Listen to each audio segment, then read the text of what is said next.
আসসালামু আলাইকুম। Welcome to Sabiha's kitchen. আজ আমি আপনাদের সাথে শেয়ার করছি আরও একটি মজাদার সুজির হালুয়া। আমি এই হালুয়াটি করেছি নলেন গুড়ে।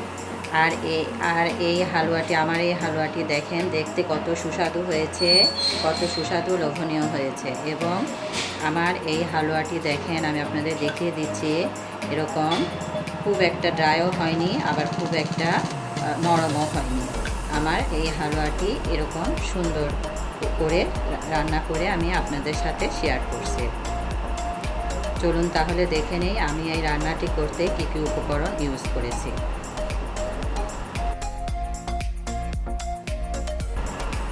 এই রান্নাটি করতে আমি যা যা উপকরণ নিয়েছি, আমি নিয়েছি সুজি নিয়েছি পরিমাণ মতো, আর আমি নিয়েছি গরম মশলা, সাদা এলাচ 4টি, আর নিয়েছি দারচিনি 2-3 টুকরা, নিয়েছি পরিমাণ মতো কিশমিশ, আর নিয়েছি ঘি। আমি আমার সুজিটা পুরাটা ঘি দিয়ে রান্না করব, যতটুকু লাগবে পরিমাণ মতো নিয়ে নেব।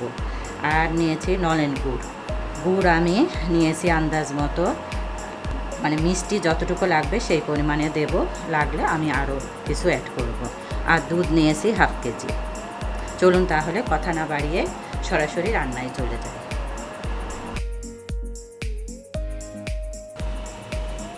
আমি চুলায় একটি হাঁড়ি বসিয়ে গরম করে নিয়ে হাঁড়িতে ঘি অ্যাড করলাম 2 টেবিল চামচ। আমি কিন্তু রান্নাটা সম্পূর্ণই ঘি দিয়ে করব। ঘি গরম হয়ে আসলে এই ঘিতে গরম মশলা অ্যাড করে দেব। এরপরে সুজি অ্যাড করে অনবরত নাড়তে হবে। যে কোনো হালুয়া সম্পূর্ণ ঘি দিয়ে তৈরি করলে সেই হালুয়ার টেস্ট অনেক বেশি ভালো লাগে। তাই আমি এই হালুয়াটি সম্পূর্ণ ঘি দিয়ে তৈরি করে দেখিয়ে দিচ্ছি।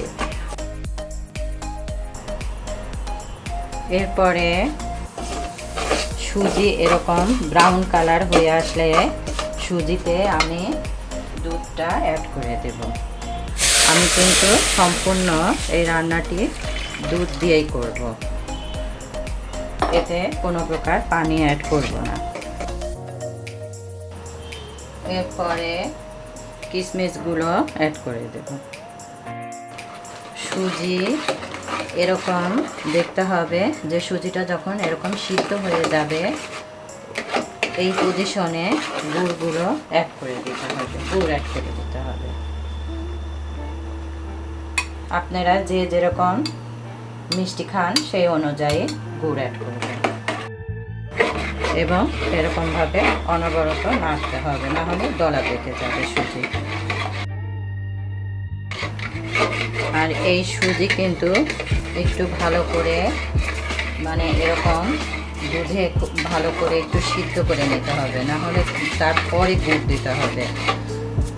সিদ্ধ কম হলে আগে যদি গুড় অথবা চিনি দেওয়া হয়, সুজি কিন্তু একেবারে ড্রাই হয়ে যাবে, আর কোনো জিনিসই ড্রাই খেতে সুস্বাদু লাগে না।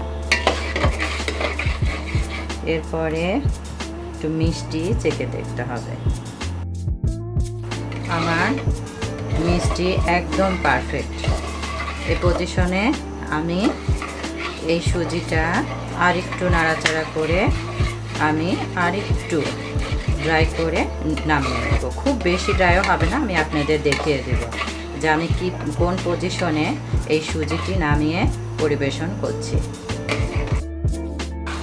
আমি এই পজিশনে নামিয়ে নিচ্ছি, উপর দিয়ে সামান্য একটু ঘি ঘুরিয়ে। আমি এরকমভাবে একটু ঘি ফ্লেভারের জন্য, এটা আপনারা দিতেও পারেন, আবার স্কিপও করতে পারেন।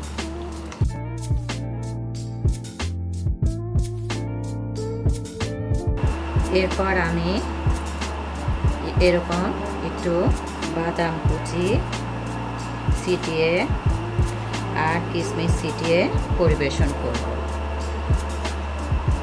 আমার এই সুজিটা রুটি, পরোটা, লুচি এবং চালের আটা রুটির সাথে আপনারা পরিবেশন করতে পারেন। আর আমার এই হালুয়ার রেসিপি আপনাদের ভালো লাগলে অবশ্যই লাইক শেয়ার সাবস্ক্রাইব করবেন এবং কমেন্টস করে আমাকে জানাবেন। আর আমি আশা করি অবশ্যই আমার এই রেসিপিটি আপনাদের ভালো লাগবে। আজ তাহলে এখানেই, আল্লাহ হাফেজ।